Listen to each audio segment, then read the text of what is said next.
3.5 महीने की कड़ी प्रतिस्पर्धा के बाद आखिरकार बिग बॉस 17 ने मुनव्वर फारूकी को अपना विजेता घोषित कर दिया। शो में स्टैंड अप कॉमेडियन की यात्रा विवादास्पद रही है। शो में उन्हें महिलावादी के रूप में लेबल किया गया था। हालांकि मुनव्वर ने किसी भी दावे का खंडन किया और माफी के साथ सब कुछ स्वीकार कर लिया। अपने सफर में कई उतार चढ़ाव का सामना करने के बाद मुनव्वर आखिरकार विजेता के रूप में शो से बाहर हो गए हैं और उनके प्रशंसक इस अवसर का जश्न मना रहे हैं। उन्होंने 50 लाख रुपए और एक नई कार जीती। स्टैंड अप कॉमेडियन से गायक बने ई टाइम्स टीवी के साथ एक विशेष बातचीत के लिए बैठे।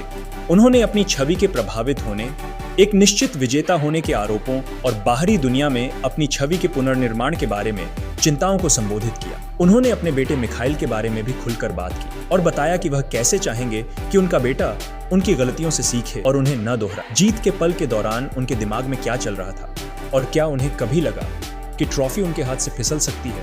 पहले दिन से जो यकीन था वही आखिरी दिन भी था। मैं शो जीतने के लिए बिग बॉस 17 के घर के अंदर गया था और मैं एक पल के लिए भी अपने सपने या लक्ष्य के बारे में नहीं भूला। ध्यान भटक रहा था और मुझे लगा कि मुझे खेल से ध्यान भटकाना होगा और समस्याओं को ठीक करना होगा। पंक्चर है तो पहले आपको गाड़ी ठीक करनी होगी, वरना आप मंजिल तक नहीं पहुंचोगे। मैं सब कुछ ठीक करने के लिए तैयार था। शो जीतने की भावना और अनुभव अवास्तविक है। यह जीत और प्यार जो मुझे मिला है वह प्रशंसकों और भगवान की वजह से है। उनके निजी जीवन और छवि पर असर पड़ रहा है और इसे सुधारने का डर सता रहा है। आइए सुनते हैं मुनव्वर फारूकी क्या कह रहे हैं। हाँ, मैं इस बात से चिंतित और तनाव में हूँ कि विवादों के कारण मेरी निजी जिंदगी कैसी हो। टेंशन, फिक्र है क्योंकि मुझे ऐसे सवालों का सामना करना पड़ रहा है जिनके बारे में मुझे जानकारी नहीं है, लेकिन मुझे उनका जवाब देना। लोग मेरे खिलाफ जो टैग इस्तेमाल कर रहे हैं वे मुझे परेशान कर रहे हैं, लेकिन जब आप बचाव नहीं करते तो लोग आपकी चुप्पी को कुछ और समझ लेते हैं। कहीं ना कहीं वक्त के साथ सब सही से जवाब दूंगा। सबसे पहले मुझे खुद को ठीक करने की जरूरत है और मैं ये सुनिश्चित करना चाहता हूँ कि मैं अपने निजी जीवन में चीजों को ठीक करते समय किसी को चोट न पहुंचाऊं। शायद मुझे उसी पर काम करना चाहिए। बिग बॉस के घर के अंदर जो कुछ भी हुआ मैंने उसे वहीं छोड़ दिया है। अब मेरा ध्यान उन रिश्तों और चीजों को संभालने पर होगा जो मैंने शो के बाहर बनाए हैं। उन्हें फिक्स्ड विनर कहे जाने के आरोपों पर यार फिक्स्ड विनर को इतना सब करना पड़े तो ये फिक्स्ड विनर नहीं हो सकता, एक निश्चित जीत हो। यदि मैं निश्चित विजेता होता तो मुझे सब कुछ एक थाली में मिल जाता। पूरा सीजन गवाह है कि मेरे पास थाली में कुछ नहीं है।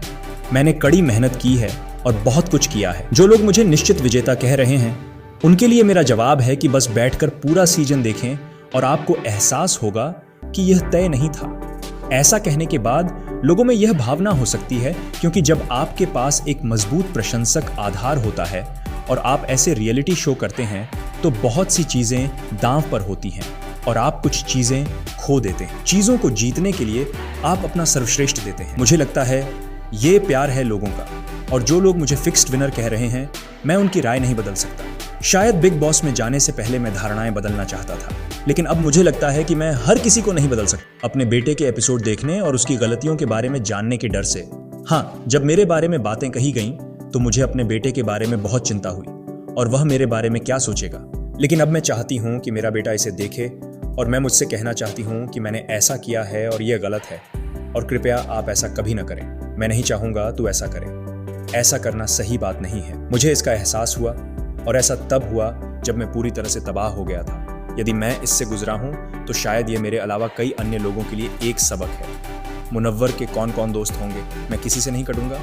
मैं सबके साथ दोस्ती रखूंगा और समीकरण वही होगा जो बिग बॉस के घर में था, वही प्रतिशत। मैं उस तरह का व्यक्ति नहीं हूँ जो उन चीज़ों पर लड़ता हूँ जिन्हें मैंने हमेशा लोगों के हाथ से जाने दिया है। अगर मुझे पता भी चल जाए कि लोग मेरे पीछे से बात कर रहे हैं तो इससे मेरी धारणा नहीं बदलेगी, क्योंकि यह एक गेम शो था और अगर किसी ने गेम के कारण मुझे समझा है या गलत समझा है तो मैं इसके लिए उन्हें मार नहीं सकता। ये एक प्रतियोगिता थी और हर किसी पर प्रदर्शन करने का दबाव था। मैं इसके लिए किसी को सज्जा नहीं दे सकता और न ही किसी का दुश्मन बन सकता। मैं इसे जाने दूंगा और उस व्यक्ति को गले लगा। माफी मांगते वक्त मुस्कुराने और पछताने से लोगों को दिक्कत होने पर हाँ, मुझसे कहा गया कि मैं बात करते वक्त मुस्कुराता हूँ और मुझे इस बात की तरफ इशारा किया गया था, लेकिन मुझे इसका कभी एहसास नहीं हुआ। यह चीज़ों को व्यक्त करने का मेरा तरीका है और मैं लेखन के प्रति अपने जुनून के कारण बहुत सारी शायरी, कहानियाँ, गाने लिखता हूँ और खड़ा हूँ। मेरे अंदर एक धैर्य है कि जब मैं बात करता हूँ तो उसमें शिष्टाचार भी शामिल होता है और मैं मुस्कुराता, लेकिन मेरा इरादा कभी गलत नहीं रहा। और अगर कोई इसलिए कहता है क्योंकि मैं पछतावे वाली बातें कहते हुए मुस्कुराता हूँ तो इसका असर नहीं होता। मैं अपनी हंसी नहीं रोक पा रहा हूं और सतर्क हो गया हूं। यह प्राकृतिक और वास्तविक है।